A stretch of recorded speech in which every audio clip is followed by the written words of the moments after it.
¿Qué tal? Buenos días. Saludos de Sergio Barbosa en nombre de la gente que hace posible Herrera en COPE en este miércoles 5 de enero de 2022, víspera de Reyes Magos. Y no hay que ponerse nervioso, hombre, que esta noche va a haber regalos para todos. Es verdad que lo de los caramelos se ha fastidiado en muchas cabalgatas por culpa del COVID y eso da bastante rabia, porque la caza del caramelo en las cabalgatas es posiblemente la primera ceremonia social en la que el cachorro de Homo sapiens empieza a entender cuál es su propia naturaleza y en qué tipo de familia ha caído. Ahí es donde te empiezas a dar cuenta de si eres un agonías de todos los caramelos para mí y te pones ahí a pegar codazos, o si eres un poco señorito y le dices a tus padres, y esto no me podéis comprar una bolsa en la tienda y acabamos antes y no hace falta doblar el lomo.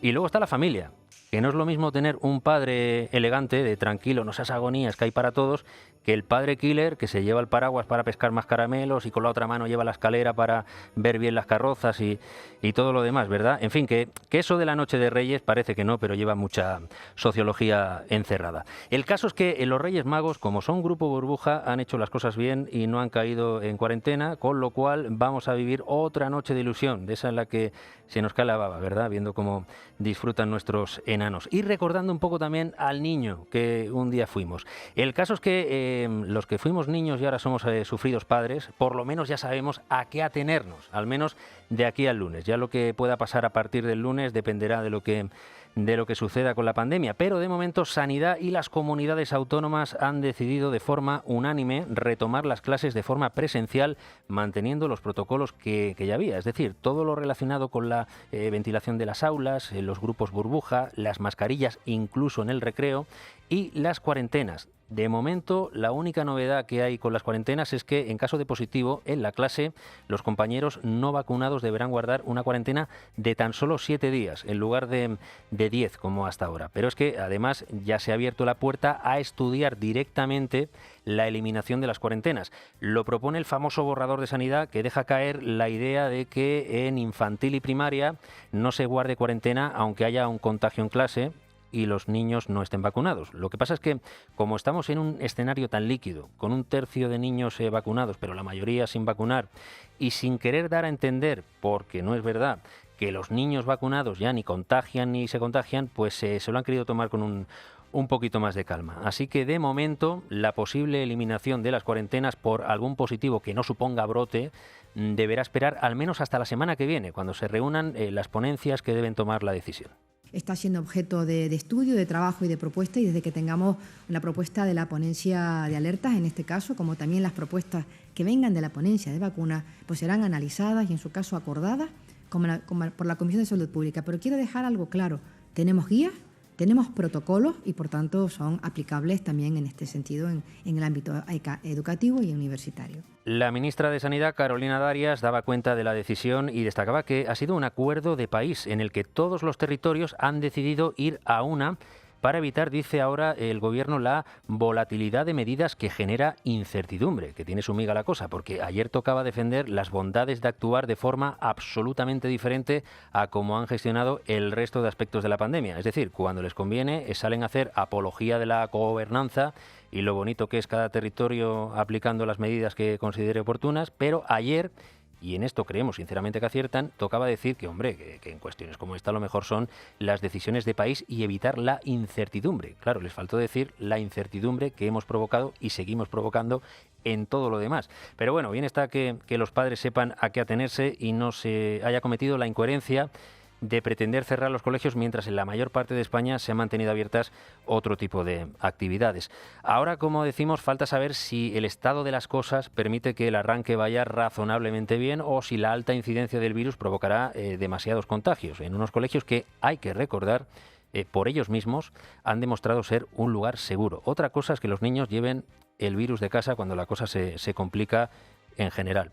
Eso y que haya profesores suficientes para dar las clases sin que las bajas laborales hagan estragos. En todo caso, la ministra de Educación, Pilar Alegría, ha querido lanzar un mensaje de tranquilidad y confianza. Prudencia sí, pero alarmismo ninguno. Prudencia, tranquilidad y seguridad. Los centros educativos, nuestros colegios, nuestras aulas son espacios seguros. Optar por la presencialidad es la mejor opción. Pues cruzamos los dedos para que a partir del lunes la inmensa mayoría de los críos puedan retomar su formación académica sin demasiados incidentes. Primero por su propio beneficio educativo, como decíamos esta mañana, y luego por evitarles a las familias el trastorno absoluto de las cuarentenas. De la pandemia, por cierto, los contagios siguen siendo muchísimos, pero ayer al menos no se batió récord absoluto, 117.775 contagios en 24 horas, con 116 fallecidos. La presión hospitalaria aguanta, pero el goteo de ingresos continúa, sube 5 décimas en planta y 2 en UCI. Esperamos que no aumente y si puede frenarse, mejor que mejor, por el sistema sanitario y por el sistema laboral, porque es tal el jaleo administrativo que el Gobierno tiene ahora mismo dificultades para dar un dato real y actualizado de cuántas bajas laborales hay activas ahora mismo en España. De hecho, hay gente que está saliendo de la cuarentena sin que le hayan tramitado la baja.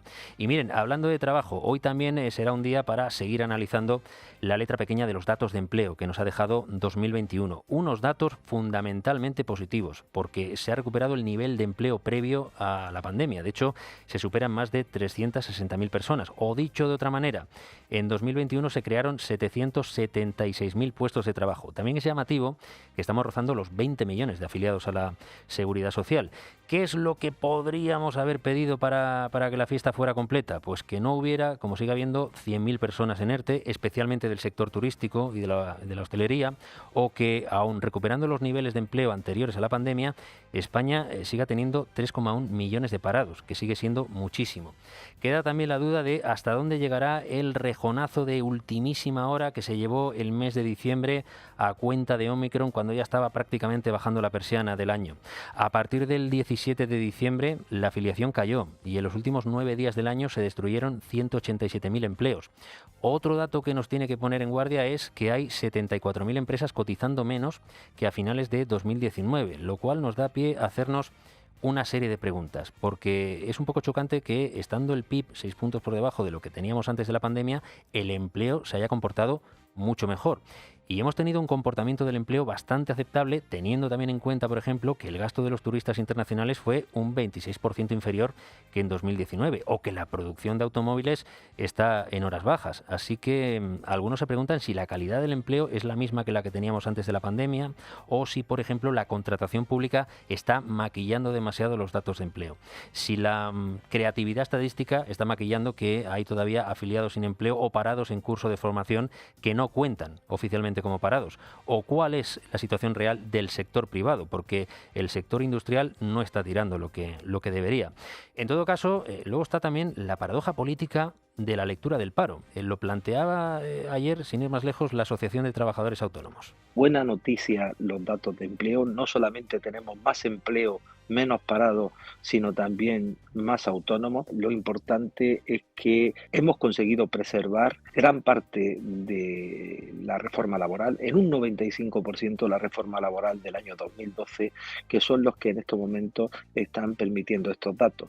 Es curioso porque ayer el Gobierno salió a celebrar muy ufano el buen comportamiento del mercado laboral gracias a una reforma laboral que, según ellos, era malísima y muy perjudicial hasta el punto de que la han querido cambiar parcialmente, y en eso siguen todavía con los contactos en el Congreso, y con Madrid tirando del carro en la creación de empleo, con lo cual cabría preguntar al Gobierno si era necesario demonizar tanto esa reforma laboral y cuestionar tanto la política económica de Madrid. Pero bueno, a todo esto, de lo que no se libra el Gobierno es de sus capítulos de difícil justificación. Por un lado, el Gobierno ha echado balones fuera ante la petición del PP y evita informar de los viajes en Falcon de Pedro Sánchez en 2021. Dice Moncloa que es materia especialmente sensible. Debe ser que, además de ir a los actos del PSOE en el avión presidencial, debe haber realizado algún viaje secreto para salvar la paz en el mundo, y esa información no se debe conocer de momento, porque si no, ciertamente no se entiende que el Gobierno sea capaz de esgrimir nada menos que la ley de secretos oficiales para no dar detalles de algo que debería ser de absoluta transparencia.